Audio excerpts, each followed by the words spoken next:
السلام علیکم ورحمۃ اللہ وبرکاتہ۔ الحمد للہ والصلاة والسلام علی رسول اللہ، اشہد ان لا الہ الا اللہ وحدہ لا شریک لہ واشہد ان محمدا عبدہ ورسولہ نبینا محمد وعلی آلہ واصحابہ اجمعین، آمین یا رب العالمین۔ میں ہوں آپ کے ساتھ القراءت اکیڈمی اسلام آباد سے آپ کی بہن بریرہ عطا۔ سب سے پہلے آپ سب کو رسول اللہ صلی اللہ علیہ وسلم کی وصیت کے مطابق اللغۃ العربیہ کلاس کے الدرس الثانی عشر یعنی سبق نمبر 12 میں خوش آمدید۔ اللہ تعالیٰ سے یہ دعا ہے کہ اللہ تعالیٰ ہم سب کو مل کر اس کلاس کا اور اس کے ساتھ ساتھ قرآن کا حق ادا کرنے کی توفیق عطا فرمائے، آمین یا رب العالمین۔ تو آئیے ہم اپنا نیا سبق شروع کرنے سے پہلے چھوٹی سی ایک حدیث مبارکہ دیکھتے ہیں جو کہ ہمارے تزکیہ نفس کے لیے بہت ضروری ہے۔ یوں تو ہماری یہ کلاس گرامر کلاس ہے، لیکن اس میں حدیث رکھنے کا مقصد یہ ہے کہ نبی علیہ السلام نے فرمایا کہ میں تم میں 2 چیزیں چھوڑ کر جا رہا ہوں، اگر تم انہیں مضبوطی سے تھامے رکھو گے تو کبھی گمراہ نہیں ہوگے۔ اور وہ 2 چیزیں کتاب اللہ اور سنتی، یعنی اللہ کا قرآن، اللہ کی کتاب، اور سنتی سے مراد نبی علیہ السلام کی سنت، جس میں آپ کے کیے گئے کام، آپ کی کہی گئی باتیں سب شامل ہیں، اور جو آپ کے سامنے کام کیے گئے آپ نے ان میں خاموشی اختیار کی، یہ سب کچھ آپ کی سنت میں شامل ہے۔ اور قرآن و سنت ہی وہ واحد رستہ ہے جسے سمجھ کر اس پر عمل کر کے ہم ایک پاکیزہ اور کامیاب زندگی گزار سکتے ہیں، اور اسی پر عمل کر کے ہماری اخروی نجات بھی اسی پر عمل کرنے سے ہے۔ تو آئیے دیکھتے ہیں کہ آج کی حدیث مبارکہ میں ہمارے لیے کیا سبق ہے۔ قال رسول اللہ صلی اللہ علیہ وسلم لیس المؤمن بالطعان ولا اللعان ولا الفاحش ولا البذیء۔ بظاہر تو ایک چھوٹی سی حدیث ہے، لیکن اس کا مفہوم بہت وسیع ہے۔ یہ حدیث ایک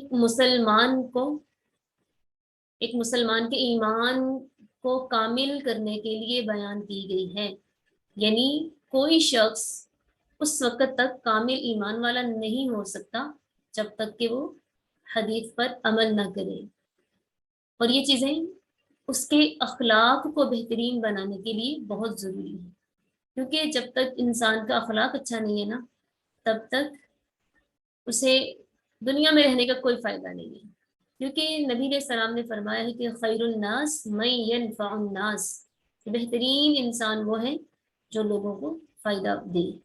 اور پھر آپ نے یہ بھی فرمایا کہ المسلم من سلم المسلمون من لسانہ و یدہ، کہ مسلمان تو وہ ہے جس کے ہاتھ اور زبان سے دوسرے مسلمان محفوظ رہیں۔ تو آج کی حدیث بھی کچھ اسی حوالے سے ہے، تو آئیے ہم اس کا ترجمہ دیکھتے ہیں کہ لیس المؤمن بالطعان، مومن تانا دینے والا نہیں ہوتا، ولا اللعان، اور لعنت کرنے والا نہیں ہوتا، ولا الفاحش، اور فحش گفتگو کرنے والا نہیں ہوتا، فحش گوئی کرنے والا نہیں ہوتا، ولا البذیء، اور نازیبا الفاظ یوز کرنے والا، نازیبا الفاظ استعمال نہیں کرتا اپنی باتوں میں، اپنی گفتگو میں۔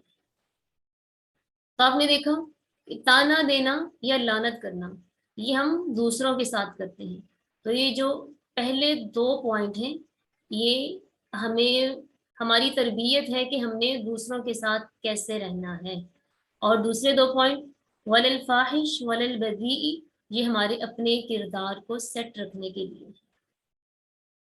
تو آپ نے فرمایا کہ مومن تانا دینے والا نہیں ہوتا، کیا مطلب ہے اس بات کا؟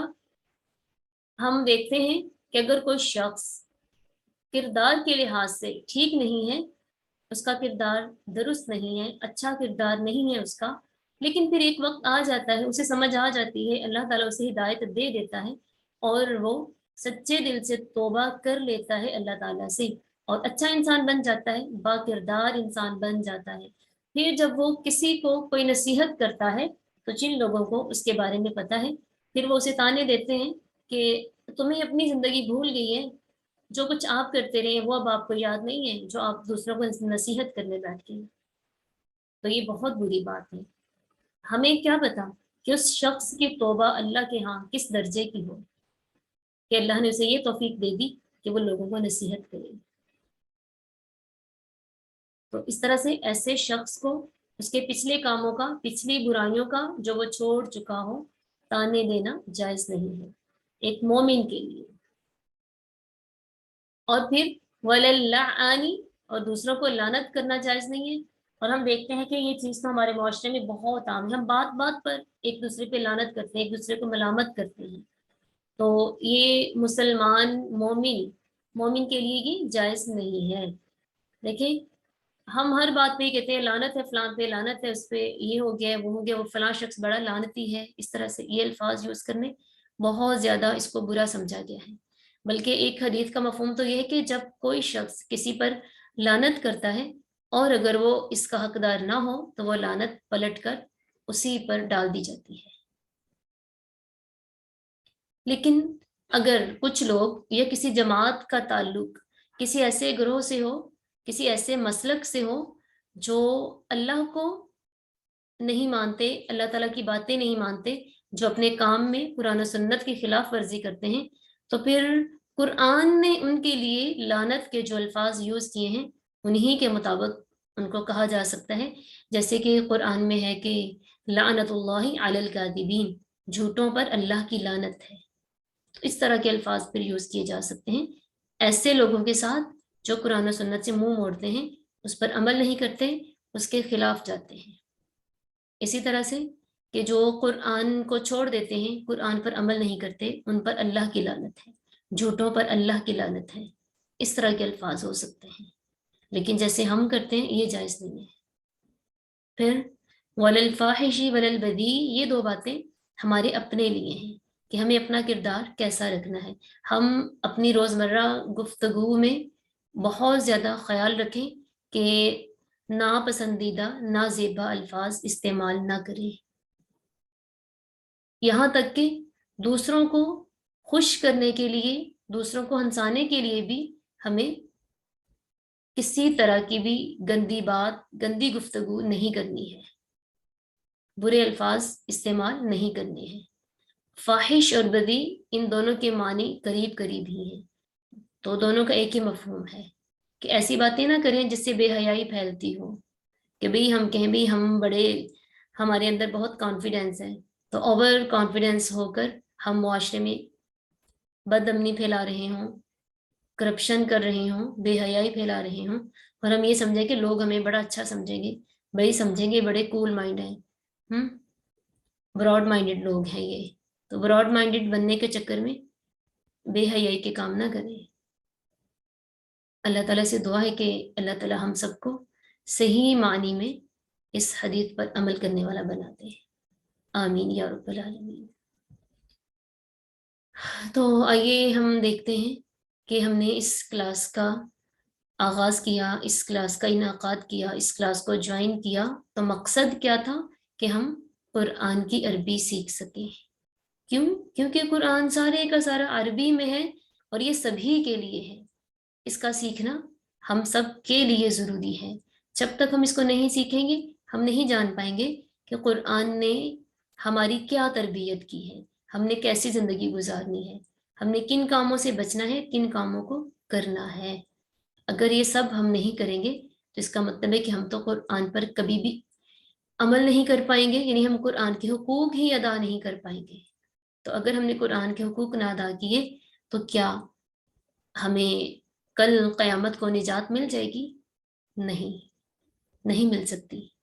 اس لیے الحمدللہ آپ نے اس کلاس کو جوائن کیا کہ آپ کو قرآن کی سمجھ آ جائے، کیونکہ قرآن چاہے عربی لوگ پڑھیں یا اجمی لوگ پڑھیں، یہ سبھی کے لیے عربی میں ہی ہے۔ تو پھر اجمی لوگوں کو قرآن کی عربی سیکھنے کے لیے جو اللہ تعالیٰ نے ہمیں عربی سیکھنے کے علوم دیے ہیں، علم صرف اور علم النحو، وہ ہمیں سیکھنے ہیں، اور انشاءاللہ تعالیٰ آپ نے وہی سب سیکھنے کے لیے کلاس کو جوائن کیا، اور آپ سب بہت اچھا سیکھ بھی رہے ہیں۔ مزید اس میں جو کمی بیشی آ رہی ہے انشاءاللہ تعالی اللہ کے فضل سے اسے بھی دور کیا جائے گا، اس کو مزید بہتر کیا جائے گا۔ بارک اللہ فیکم اجمعین۔ تو آئیے ہم دیکھتے ہیں کہ ہم نے جب افعال پڑھے تھے تو سب سے پہلے ہم نے اس میں فعل ثلاثی مجرد پڑھا تھا، اور الحمدللہ آج یہ آپ کو بہت اچھے سے کلیئر ہو چکا ہے کہ ثلاثی مجرد کون سا فعل ہوتا ہے؟ ایسا فعل جس کے واحد کے مذکر غائب کے صیغے میں صرف مادے کے 3 حروف ہوں، یعنی وہ فعل بنا ہی 3 حروف پر ہو، تو اسے کہتے ہیں فعل ثلاثی مجرد۔ ثلاثی ثلاث سے ہے 3، مجرد محض صرف، جس میں صرف 3 اصلی حروف ہوں، اس فعل کو کہیں گے فعل ثلاثی مجرد۔ پھر یہ الفاظ لکھے گئے ہیں ذہب، جلس، عبد، شرب، حسب، بعد، تو آپ دیکھ رہے ہیں کہ یہ تمام کے تمام افعال 3 حروف پر ہی مشتمل ہیں، اس لیے انہیں ثلاثی مجرد کہا گیا۔ پھر ہم نے دیکھا تھا کہ ماضی اور مضارع کی عین کلمے کی حرکت بدلنے کے ساتھ ثلاثی مجرد کے 6 ابواب ہمارے سامنے آئے، جسے ہم نے فا، ضاد، نون، سین، ہا اور کاف، یہ ہم نے ان کی علامات رکھی، اور ہم نے ان ابواب کا نام کیا رکھا؟ فتح، ضرب، نصر، سامع، حاسب، کرم۔ یہ ان 6 ابواب کے نام ہیں اور یہ ان کی علامات ہیں۔ تو الحمدللہ اسی کے مطابق آپ سب نے ہی ان 11 اسباق میں کام کیا، اور الحمدللہ بہت آپ نے سیکھا، اور مزید سیکھنے کی کوشش آپ کی جاری ہے۔ اللہ تعالیٰ آپ سب کو بہترین جزا دے، آپ کے وقت میں، آپ کے علم میں مزید برکتیں عطا فرمائے۔ تو آئیے دیکھتے ہیں جو آج کا ہمارا سبق ہے وہ ہے کہ چند کلمات کے ذریعے فعل ماضی میں معنوی تبدیلی۔ چند کلمات کے ذریعے فعل ماضی میں معنوی تبدیلی۔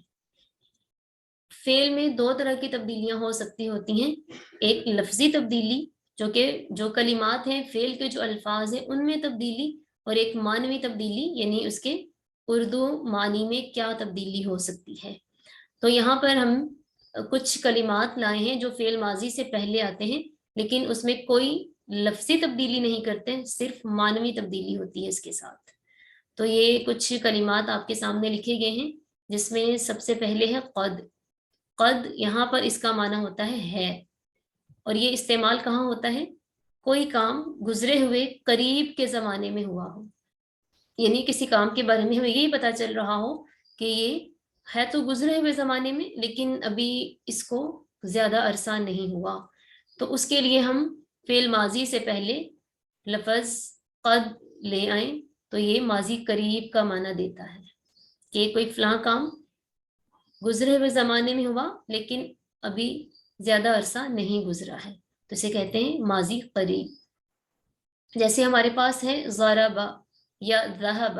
ذہب وہ گیا، ذہب کا ترجمہ ہم صرف اتنا لگاتے ہیں وہ گیا، لیکن جب ہم قد کا استعمال کریں گے، اسے ماضی قریب کے معنی میں لانا ہے، تو ہم کہتے ہیں قد ذہب، وہ گیا ہے، یعنی اسے گئے ہوئے بھی زیادہ دیر نہیں ہوئی، تھوڑی دیر پہلے کیا ہے، قد ذہب وہ گیا ہے۔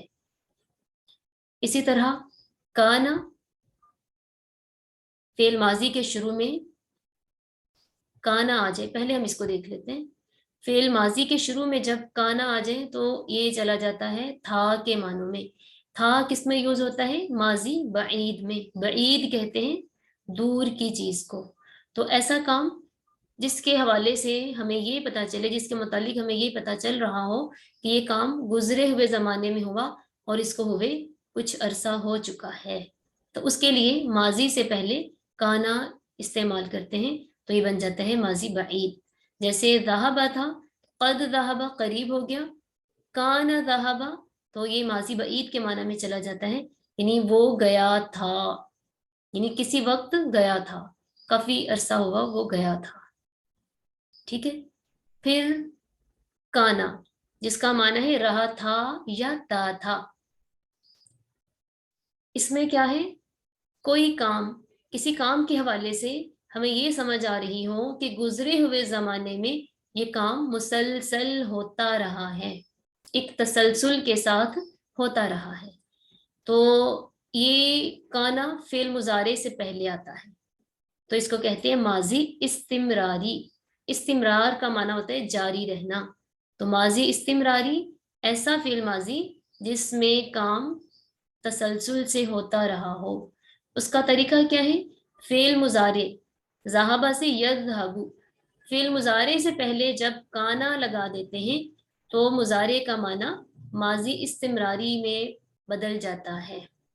یذہبو کا معنی ہوتا ہے وہ جاتا ہے یا جائے گا، لیکن جب آ جائے گا کانا یذہبو تو پھر اس کا معنی ہو جائے گا وہ جاتا رہا تھا یا وہ جاتا تھا، یعنی بار بار جاتا تھا کہیں بھی، یا یوں کر لیں وہ عمرہ کرنے جاتا تھا یا جاتا رہا تھا، حج کرنے جاتا تھا، ٹھیک ہے، یا وہ فلاں جگہ جاتا تھا جاتا رہا تھا.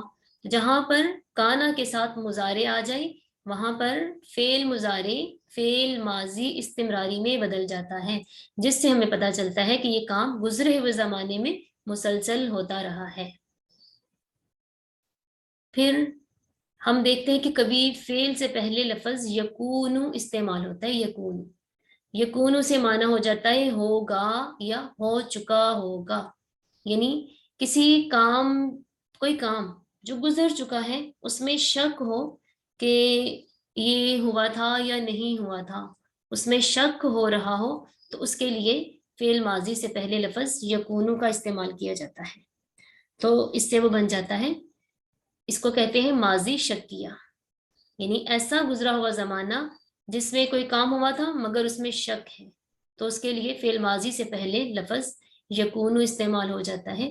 جیسے یکونو ذہبا، وہ گیا ہوگا یا وہ جا چکا ہوگا، اندازن کسی کام کے حوالے سے کہنا.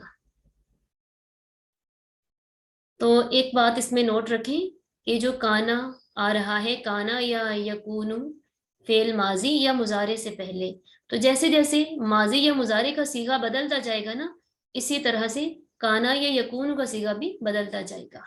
ٹھیک ہے، واحد مذکر غائب کا صیغہ ہے اگر کانا ذہبا، تو پھر ہم نے تثنیہ مذکر غائب بنانا ہے تو کانا بھی بدلے گا تثنیہ میں اور ذہبا بھی تثنیہ میں بدل جائے گا، کانا ذہبا کانو ذہبو.